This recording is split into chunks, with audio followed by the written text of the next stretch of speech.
Masa kependudukan Jepang di Indonesia berlangsung selama 3,5 tahun pada Maret 1942 hingga Agustus 1945.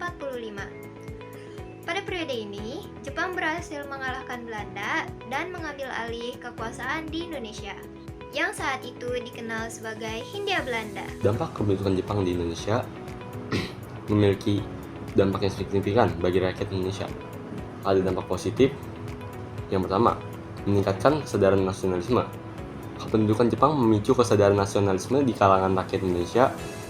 Jepang mempromosikan ideologi Asia untuk Asia yang membuat rakyat Indonesia sadar akan pentingnya kemerdekaan dan kesadaran nasional. Yang kedua, pelatihan militer melalui peta.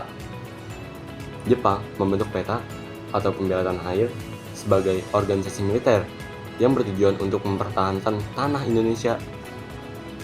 Peta memberikan pelatihan militer kepada rakyat Indonesia dan nantinya menjadi modal penting bagi perjuangan kemerdekaan di Indonesia. Ketiga, penggunaan bahasa Indonesia secara luas. Jepang mempromosikan penggunaan bahasa Indonesia sebagai bahasa resmi yang membantu meningkatkan kesadaran dan penggunaan bahasa nasional. Namun, dampak negatif dari kependudukan Jepang jauh lebih besar, yaitu 1. Penderitaan rakyat akibat kerja paksa atau romusa. Jepang memaksa rakyat Indonesia untuk bekerja paksa atau romusa di berbagai proyek, termasuk pembangunan infrastruktur dan eksploitasi sumber daya alam. Kerja paksa ini menyebabkan penderitaan yang besar bagi rakyat Indonesia. Yang kedua, kelaparan dan kekurangan pangan.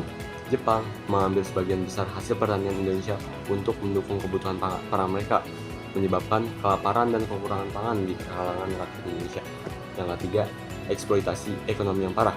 Jepang melakukan eksploitasi ekonomi yang parah terhadap Indonesia, mengambil sumber daya alam dan memanfaatkan rakyat Indonesia untuk kepentingan mereka. Akhir kependudukan Jepang.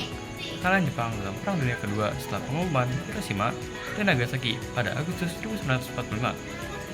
Mereka menyerah pada sekutu. Kekosongan ini dimanfaatkan oleh para pemimpin Indonesia untuk memproklamasikan kemerdekaan pada 17 Agustus 1945 di Jakarta. Dampak kependudukan Jepang, dampak positifnya yaitu meningkatnya kesadaran nasionalisme di kalangan rakyat Indonesia, pelatihan militer melalui peta pembela tanah air, dan penggunaan bahasa Indonesia secara luas.